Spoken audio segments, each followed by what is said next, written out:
নমস্কার, সবাই কেমন আছেন? আশা করি ভালো আছেন। আজ হচ্ছে ষষ্ঠী। আজও আমার কাজ শেষ হয়নি। আজও একটু বাজারে যেতে হবে। তার আগে তোমাদেরকে আজকে আমি আমার দুর্গাপূজার কালেকশন দেখাই। সবার প্রথমে এগুলো হচ্ছে আমার বরেরটা দিয়ে শুরু করি। এই পাঞ্জাবিটা ও কিনে এনেছে কলকাতা থেকে। আমি বলেছিলাম যে এখান থেকে একটা ভালো দেখে পাঞ্জাবি তোমাকে কিনে দেবো অষ্টমীতে পরার জন্য। কিন্তু যেটাও নিয়ে এসেছে কিনে ওটাও বেশ ভালোই ছিল, তাই আর নতুন করে আর কেনা হয়নি পাঞ্জাবি। এখানে ওর দুটো করে সেট আছে জামা, একটা ফর্মাল প্যান্ট আর একটা হচ্ছে জিন্স আর একটা শার্ট আর একটা হচ্ছে টি শার্ট। এটাও নেবে না করে অনেক জোরাজোরির পরে নেওয়া হয়েছে। ওর একটা ব্ল্যাক কালারের শার্ট অলরেডি আগে থেকে ছিল, কিন্তু ওটা ছোট হয় জন্য আর একটা কেনা হলো। তো এই হচ্ছে আমার বরের কালেকশন দুর্গাপূজার। সম্ভবত এবারই ও এত কিছু কিনেছে, কোনোবার এত জামা কাপড় কেনে না। এবার দেখাই তোমাদের আমার জামা কাপড়গুলো। আমি বলেছিলাম না আমার এবছর প্রচুর প্ল্যান রয়েছে, প্রত্যেকটা দিনের জন্য, প্রত্যেকটা মুহূর্তের জন্য। এই যে অলিভ কালারের চুড়িদারটা, এটা দিয়েছে আমার বর। এটা ভাবছি পরবো আমি অষ্টমীর দিন। ভেবেছিলাম একটা শাড়িও নেব, কিন্তু অলরেডি অনেক শাড়ি হয়ে গেছিলো, তাই ভাবলাম আর দরকার নেই।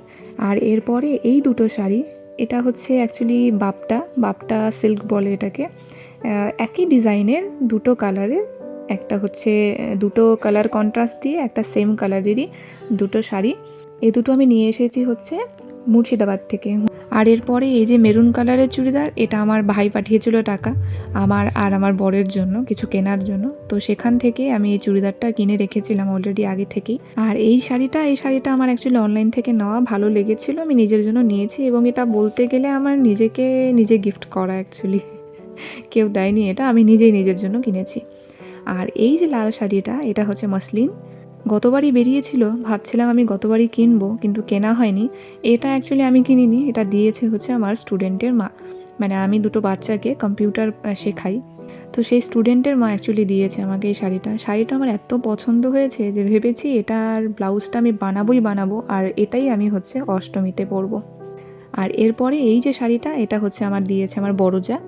এই শাড়িটার নাম অ্যাকচুয়ালি আমি এক্স্যাক্টলি বলতে পারছি না, তবে এটাকে সম্ভবত বমকাই শাড়ি, কারণ এরকম একটা শাড়ি আমার কাছে আছে যেটা বমকাই সিল্ক, তো অলমোস্ট সেমই শাড়িটা। তো এই গেল হচ্ছে আমার পুজোর কালেকশন, আর পাশে হচ্ছে আমার বরের কালেকশন। এছাড়াও আরও কিছু জিনিস আছে যেগুলো তোমাদেরকে দেখানোর প্রয়োজন রয়েছে, সেগুলো হচ্ছে আমার অর্নামেন্টস। গোল্ড জুয়েলারি তো আছেই, ভাবলাম যে এটাও কিনে নিই। গিয়েছিলাম মায়ের জন্য কিছু কিনতে, তারপর এটা আমার এত পছন্দ হয়ে গেছিলো তো নিয়ে এসেছি। পরবো কি পরবো না আদৌ জানি না, তবে নিয়ে রেখে দিলাম, কোনো দিন কোনো সময় তো পরা যাবেই।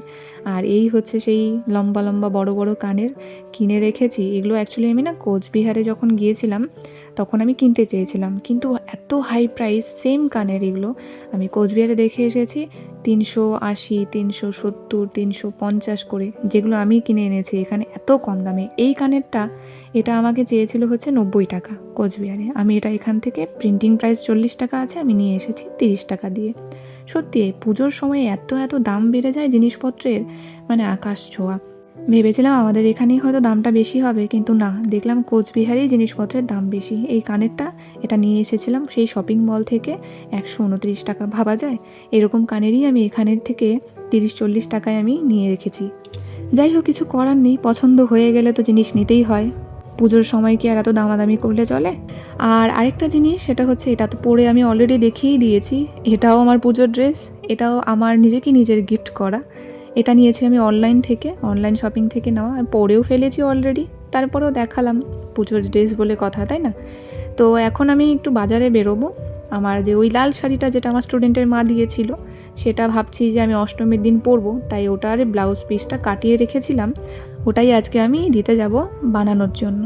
পুজো লেগেই গেল এদিকে, আজ ষষ্ঠী, তারপরেও আমার এখনও কোনো কিছুই রেডি হয়নি।